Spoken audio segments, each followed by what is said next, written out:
So before handing over the microphone to Stephanie and Jenny, let me introduce them.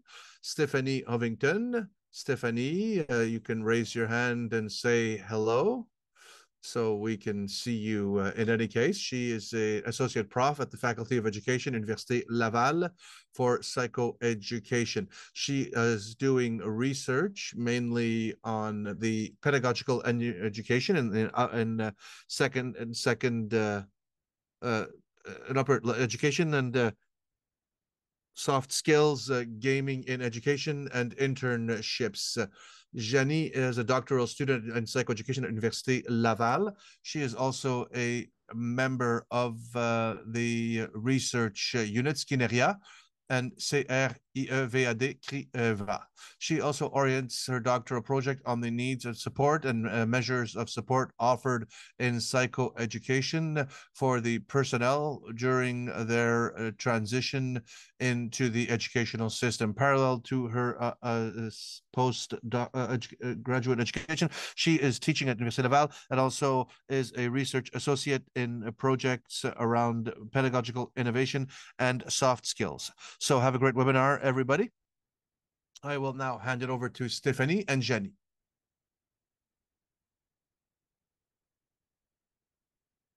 Yes, hello, everybody. Thank you for being with us today.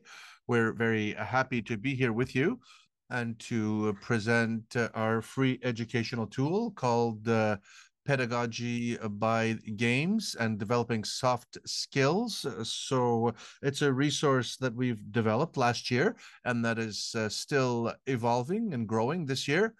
That is the title of our presentation. That's why we called it that. It is interested in developing soft skills through playful pedagogy and a free educational tool that is available for your use.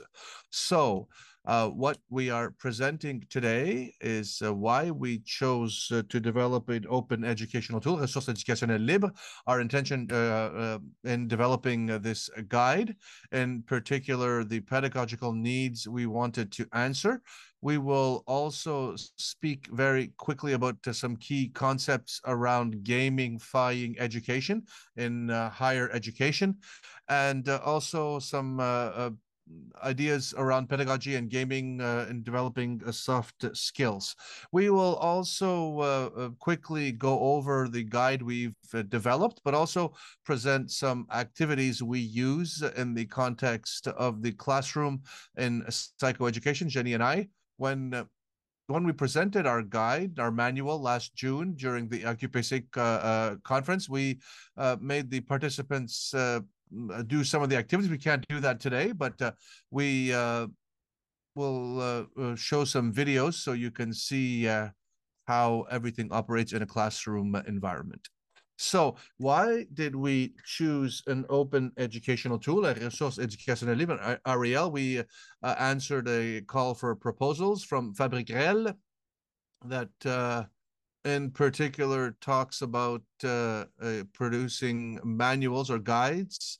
So we wanted to put forward a proposal to elaborate a guide to give access to this resource that is considered a free or open resource that can then be modified or changed depending on the faculty or your discipline that you're teaching or your needs. What is an open educational tool? This is material for teaching, for learning, and it can be applied or used for the teaching personnel, but also for the students, from the students mostly, with using a license, a usage license that permits different adaptations or modifications, changes, and all this can be done for free.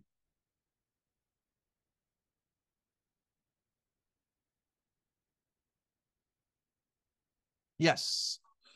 So the objective behind creating this guide was, first of all, to put forward to explain the potential of playful pedagogy in higher education, but also to raise awareness around the contribution of this gamified approach to education, to developing soft skills, and that are necessary in many roles in higher education. So coherently with our intention. The guide is mainly aimed at the teaching personnel that want to integrate gaming into their practice. So the idea really is to stimulate their thinking and widen their scope with regards to this approach, to allow them to experiment, to try new methods for pedagogy, new methods for teaching that can support developing interpersonal skills and emotional intelligence in higher education. And the guide maybe is more specifically for the teaching personnel, but also for the students that can also be in a better position to understand how these gaming activities or these games can contribute to better learning, to develop interpersonal skills, and how these activities can be invested into their future professional practice. So we want to meet this need in education with this guide, this manual that we've produced. The fact that despite all the best intentions in the classroom and our discipline, we see all kinds of pedagogical initiatives, and we see that there's maybe not enough attention paid to develop soft skills and emotional intelligence and that kind of thing. We really focus more on hard skills. So another element that I often see that I use myself, I was a teacher in specialized education for 20 years before coming back to university to working in a university. So I was interested in games and playful pedagogy and using games in research. So there's not a lot of studies, there's not a lot of research around that. And we see an uptick in the last 10 years, but we see that the usage of gaming or gamified teaching in college or university levels are still not present enough, not used enough. So we know that integrating games in the context of the classroom can allow us to reduce stress in certain students and create an environment that is favorable to learning and that is more in line with the needs and the interest of the students to be participating in activities that are more experience-based, where they can collaborate with their classmates, especially after the pandemic, where a lot of people manifested this need to have social situations. So it's normal. There's a lot of ideas that circulate around gaming and the usage of gaming in the context of higher education, the college and university levels, certainly more on the university level. The idea of gaming as not being serious, that it's not rigorous enough, that it can be perceived as being too childish. But we know that games in particular can have an effect, can have a very interesting effect on all kinds of learning, especially around professional relationships, team building, and particularly interpersonal skills. So the fact that it's a game, it doesn't make it less rigorous and pursuing our objectives educationally in the different faculties.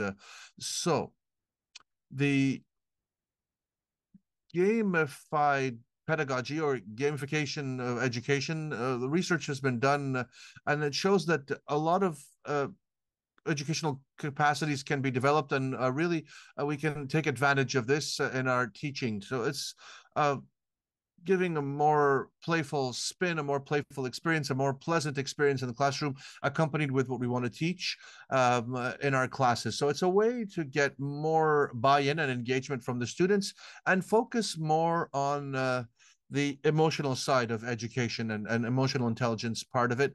And also, it gives us a framework that allows us sometimes to have more of a secure kind of environment where the students can try different things and learn through experience in a safe place, a safe sandbox, if you will, without compromising and having to learn in the real world and create potential problems. So it's a way to reinforce and get buy-in from the students with regards to certain things they need to learn that may seem complex and that could benefit to be gamified where maybe they would be less interested otherwise. So maybe to try and get more buy-in and interest from the students in that way. As I mentioned, it's a way to put in place or create situations where the students can make mistakes, so that they're free to experiment and try things and learn by experience without having this undue pressure associated with an internship or a professional environment. So it's a way of favorizing experimental, experiential learning, and also thinking around that in the context of these activities. We always add a debriefing period where we want to provoke discussions and thinking around what we've experienced. And there's a role for us to play as teachers in all of this, of course. So the idea is to transfer knowledge and to share learning and create gamified situations that are simulations of what you could see in real life in your professional context, where the students will one day be able to draw inferences or linkages with what it would be in the real world, what the professional environment would be. This, even if it's more in the form of a game or a social activity. So the gamification of education, or pedagogy, playful pedagogy, if you will. So what we want to do is talk about playful pedagogy or gamification of education, or learning by gaming. So there's different ways of calling it, but we see in the literature and in French, we see playful pedagogy, pedagogy by gaming, pedagogy of play, etc. So there's a lot of different ways of labeling it. We look at it more in the perspective of gamifying learning. So it's not really the idea of really serious games, but it's an idea of having this gaming, this fun that element into our teachings, to bring forward this part that connects fun with education without sacrificing necessarily intellectual rigor or intellectual discipline associated with your particular faculty or subject of education. So the other part we wanted to speak about in our guide and different chapters of our manual, I was talking about fun and using these pleasurable experiences in our teaching, but also to support development of hard skills, but also if you're teaching by a skill or competency based learning. So particularly around soft skills and emotional intelligence and interpersonal skills in a context that is more interactive. So where we call on the group experience and how we can use this group energy and this social situation between the students.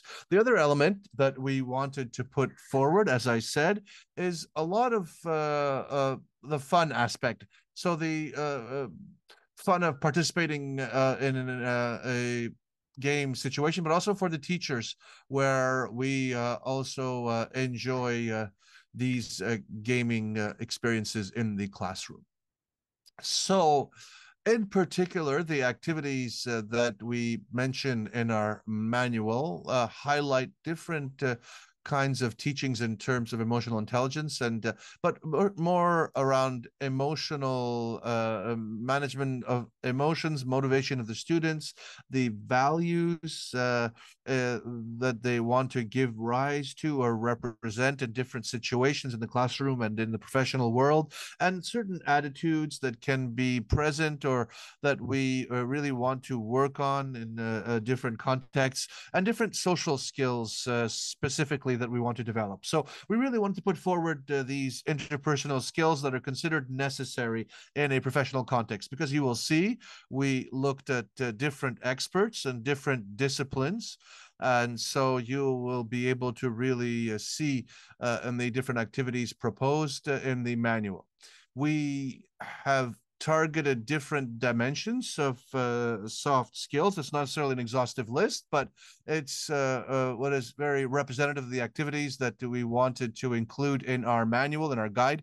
So we have these skills that are related to interpersonal skills, self-knowledge, knowledge of self, actualization of self and relationship with others. But also in many activities, there were elements of cognitive soft skills, critical thinking, discernment, professional behavior, etc. And we also tried to work on different elements in these different uh, uh, activities that we propose. We also proposed different pedagogical principles that come from the research that I am finalizing and that I've done in the last years with my colleagues. So, educational principles that may appear pretty universal, but really take on an important meaning in the context of a educational game. The idea of getting the participation of the students, the buy-in, getting them to participate, bringing them to compare certain attitudes, certain values, look at things in a critical way, and evaluating things based on the activities they've participated in, and also profit from the interactions socially that happen during these activities. And so, especially in this idea of team building and sense of belonging and creating a positive environment for learning that encourages this self-learning, this self-actualization, so that it happens in a safe space, in a context of relationships of trust, and really create a climate that is really encouraging of this self-discovery. So we saw that the students in our studies that we, in our research that we have done, are really looking for feedback and during these activities. So it's not just the idea of having this activity, this game in place. We also have to have a feedback mechanism. It can take the form of a targeted interview, a one-on-one feedback, but it also can be a general feedback from the group or among peers. So the idea that we do a debriefing on these activities, and that will contribute also to the rigor associated with these activities and the intentions behind them, and clarifying the pedagogical intention behind using games for the students as well, from the student standpoint as well. So we always remember that the activities must be accompanied by a thinking exercise. And as a teacher, we want to favorize this kind of thinking and discussion, and to concentrate on interpersonal and emotional intelligence that are very important, but also how did I feel in this or that situation? How do I see myself as a future professional or as a future technician or professional in my field where I could encounter these kind of situations? So to be able to put some language around certain situations and express our thinking based on what we've experienced and what we would see in a professional situation in different disciplines. So you'll understand the idea behind the manual is to present in a rigorous way, an original way, the theoretical content, the pedagogical elements that are related to this gaming approach to favorize the development of interpersonal skills and emotional intelligence in education. So the manual was built in a way to divide it into 6 chapters. That is gaming and education, fun and higher education, attitudes and gaming, and a positive climate for learning, learning with games, and interpersonal skills. And at the end, there's a repertoire, a list of games and activities that we've compiled that we can share. And we'll go quickly through the guide, and I will be able to show you in more detail how it's built. So, in order to create this guide that has a repository of games, also a list of games and activities, we spoke to a lot of teachers and professionals in the college and university level that use games in their classroom, and we had answers from 20 people who generously gave of their time and showed us the games that they use. Initially, we had targeted the programs more centered on relationship-based professions, but we have people from all different disciplines, and that really shows that soft skills and emotional intelligence is applicable to all professions and faculties of education. So we will see here the manual. So at the end of the presentation, you will have access to a QR code that will give you access to the link to the guide, but also the hyperlink to get to the web-based guide manual. So you can see here on the front page, you can click on read the ebook, and you have access here on the left the table of contents with the different sections and chapters that I was mentioning before. So you will be able to go and drill down into each chapter and look at the different subsections that may interest you so that you can quickly browse the guide. And at the end, there's a list, a repertoire, a repository of games and activities. So there's ice-breaking activities, co-op collaborative games, improv-based games, role-playing games, creative games, and decision-making strategic games. So these games are built with clear instructions to be able to replicate or recreate the game with different materials and clear objectives and how to physically run these activities and the feedback you will probably get. So they are all identified by different guides, different one-pagers that each one is a short guide with its different logo. So we wanted to, in this manual, have some fun and some gaming kind of atmosphere with this visual aspect of it. So as you see in the manual here, the guide, you will have access to questions that will help you guide your thinking around this, but also some complementary resources to be able to explore certain themes.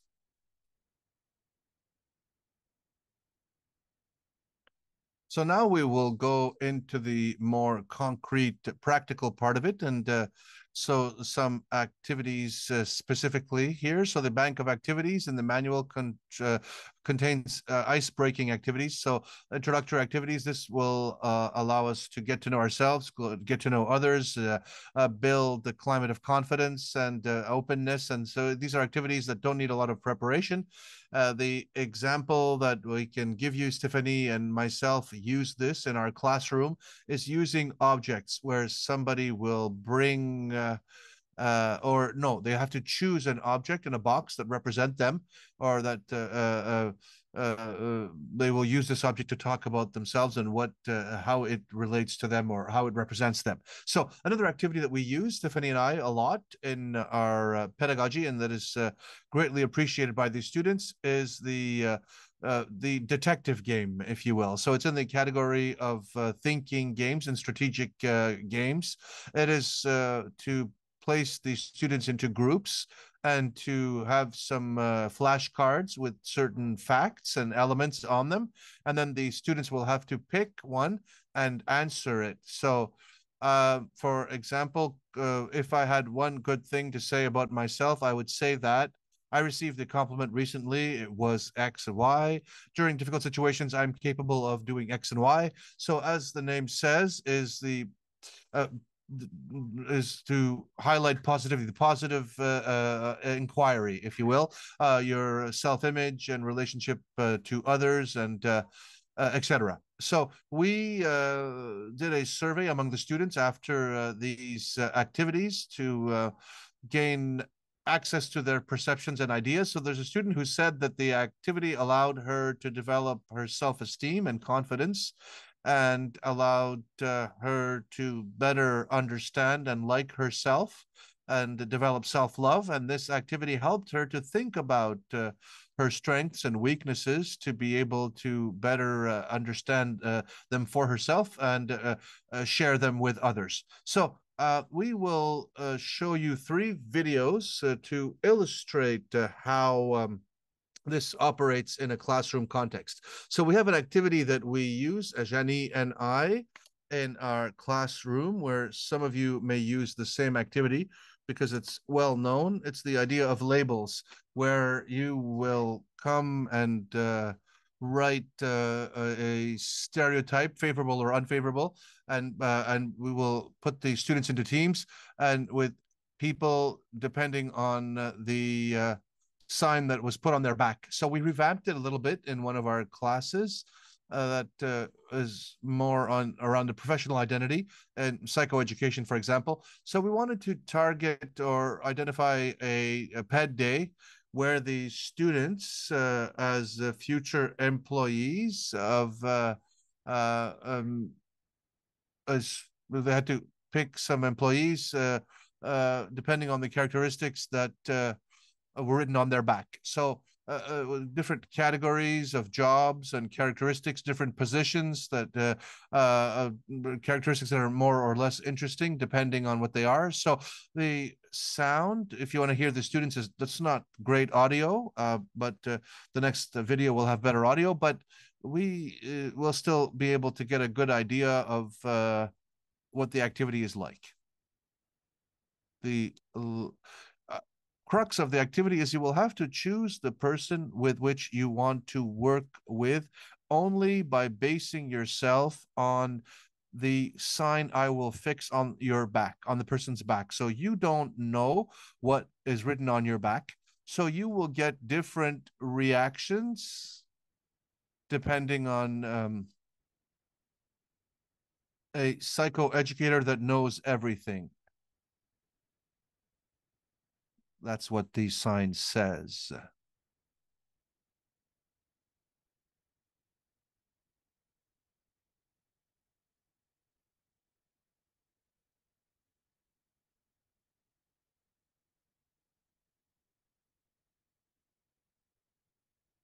So the different labels that are on the back of each student could be a colleague that is about to retire, not as interested in the work anymore, an administrative assistant that gossips about others, an agreeable and fun colleague that I can talk to.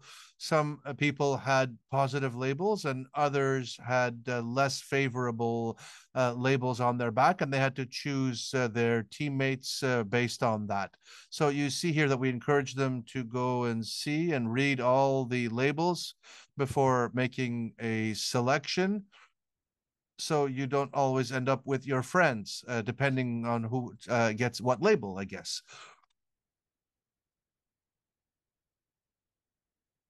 So I see that physically you are sitting to the side, and we can see that, and maybe that means something. So, as you've concluded that nobody wanted to be on your team, how do you feel?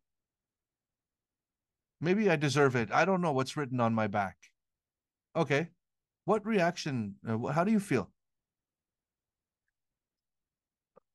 So we'll stop there, but you could see that there's a discussion and some debriefing with the students. So despite the fact that it's a game and it's fun, but they still felt certain emotions, and they'll be fine, of course. But it really brought forward some feelings with these students, and so one student that completely went off on her own to the side because nobody wanted to pick her for their team. So the testimony of the students, you can see here a student that says that it really consolidated her value, the value of consideration, and the importance of considering our ingrained biases or unknown biases and how we think about other people. And we really push that a bit further and ask the students to write down their thoughts and impressions and what they took away from these activities. So we're going to present another one that is very much a fun game.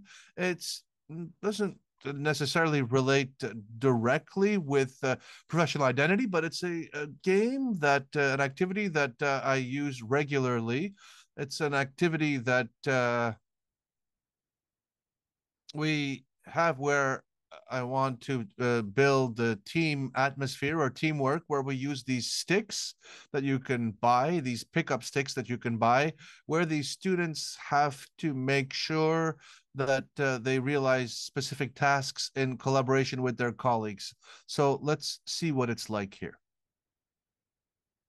So what we're going to ask you to do is this a baton activity to build teamwork. Each member of the team will have to have both hands under the stick and the four fingers, not the thumbs. The four fingers have to always be in contact with the stick. And your task is to always having the stick in contact with your four fingers, your eight fingers, is to try and go as low as possible with the stick and put it on the ground. So you have to do this as a team, of course.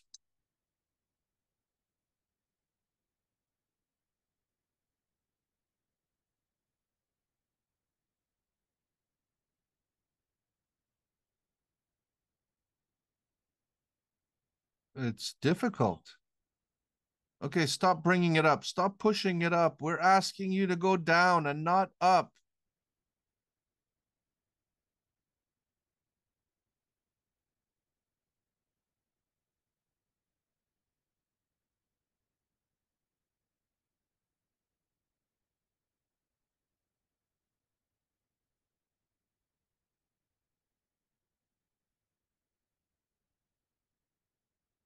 We need a new strategy. So you can see here that the instructions are clear, but it doesn't work out. And the idea is it's called the helium stick. Don't ask me to explain why it happens this way, but it will always get the same result.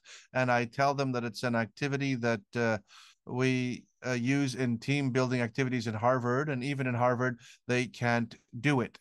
So it's pretty funny. It's a fun activity, but it's a really good team building exercise. And a student who said that I didn't think I had this capacity to motivate my teammates and be a leader.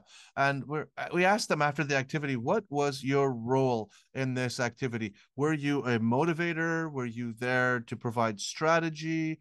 Were you somebody who just stood off to the side and followed the others, or different roles and behaviors, different attitudes that can be seen in different tasks that we have to do as a team. So another of the activities is one of the more popular ones that we have a longer video for. These are the students who talk about this Lego Serious Play method with the Lego Serious Play sets. So without necessarily applying all the aspects of this method, but it's something we do in our classroom in the 14th or 15th week of the semester, where we want to consolidate the different elements that were taught so far. So we use these blocks to teach specific skills. We could do clay or different building blocks that are a metaphor, really, to allow the students to express in words some of the educational concepts or the concepts that they've learned during the class. So this is about a 12-minute video. We're going to see about 5 minutes of it. But the videos that we're showing you today will be added to our presentation, and we're going to add them so you'll be able to see them if you want to look at them again.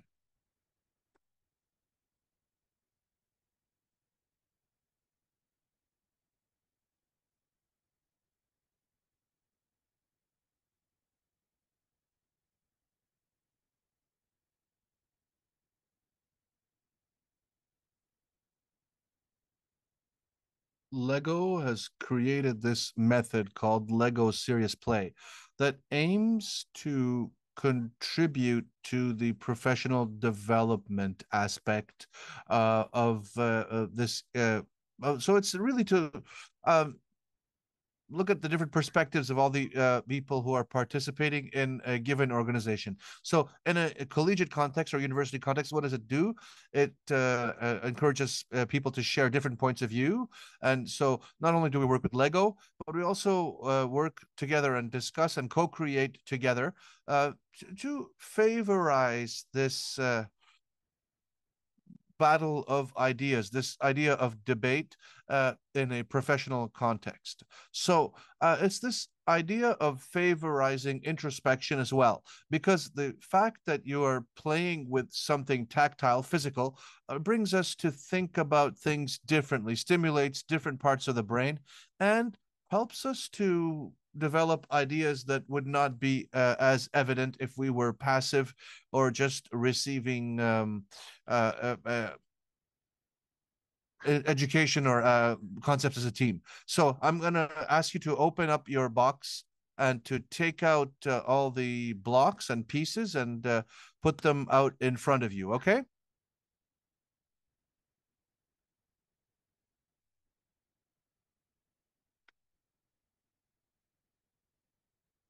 So individually, you choose the pieces that are interesting for you and you build a tower. Okay. So we'll start with that. Go ahead.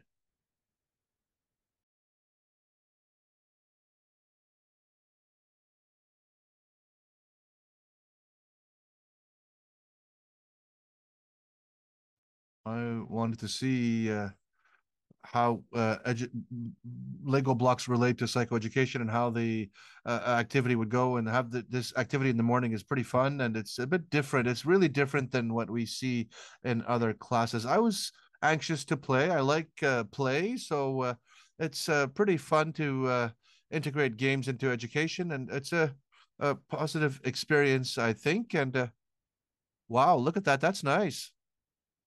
So I wanted to have a solid foundation and this guy standing on this tower. So I thought it was a lot of fun to see how my colleagues perceive things. If you want to share our ideas as a group, and we didn't see things the same way, obviously. Um,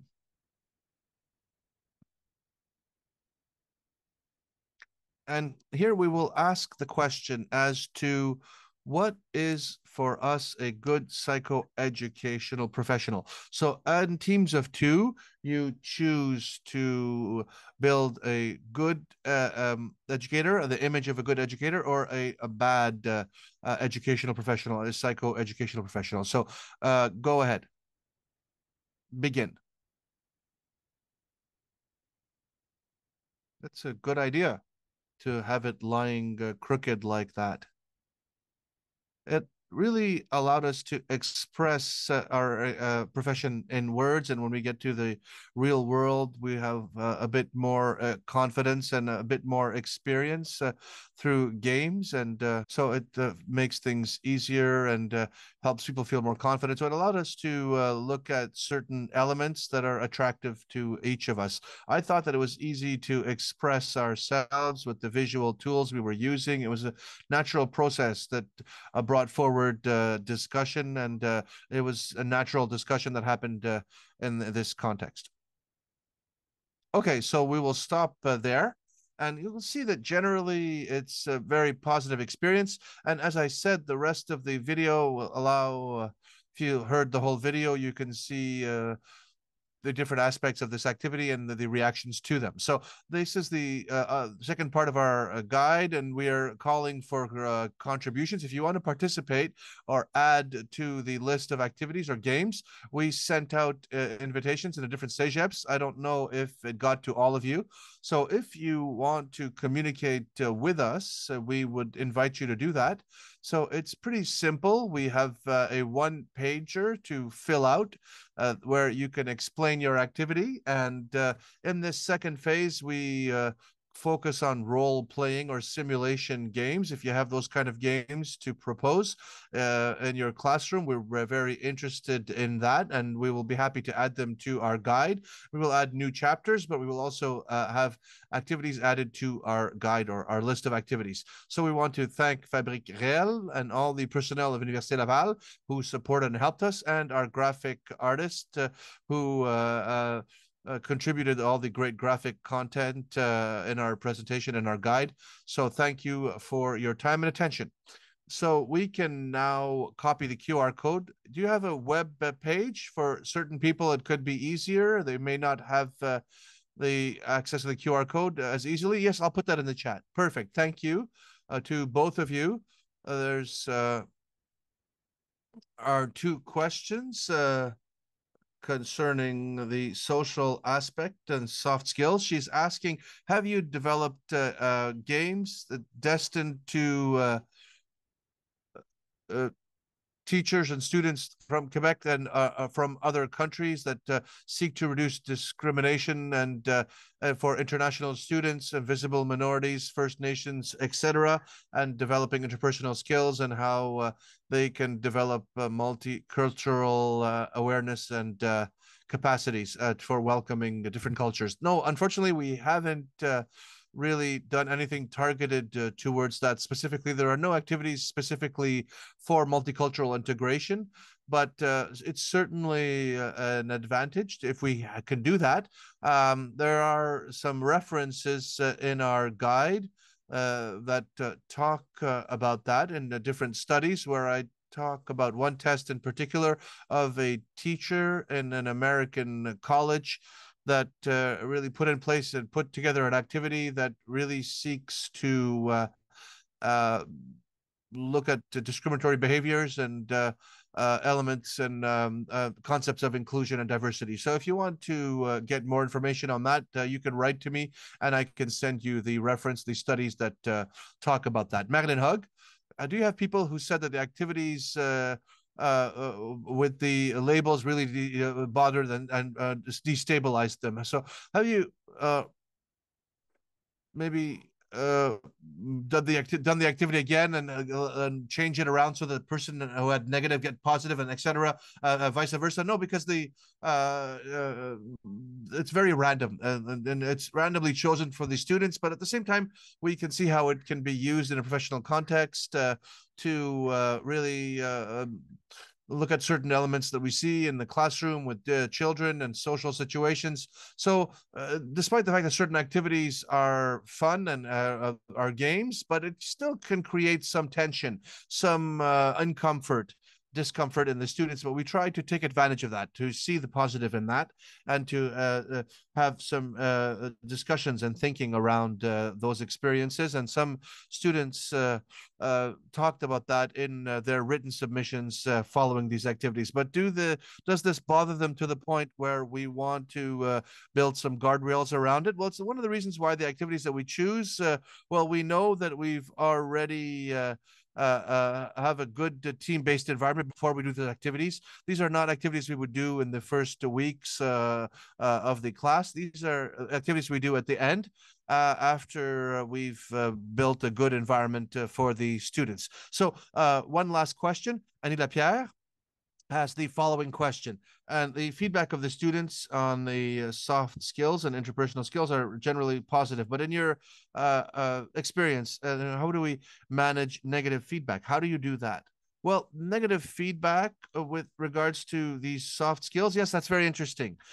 We haven't really talked about that specifically in our guide. We wanted to maintain a very positive environment around this idea of exploring the potential of games in education. But in the context of the research that I'm doing, it really comes out with what the students have answered in their comments, that it can be pretty delicate, sometimes sensitive when we talk about interpersonal and soft skills with the students. There's an article that will be published in the International Review into Psychoeducation and maybe in other professional journals as well? Yes, very good question. Okay, well, thank you to both of you. Thank you to all the participants. It was really much appreciated, very enriching and interesting.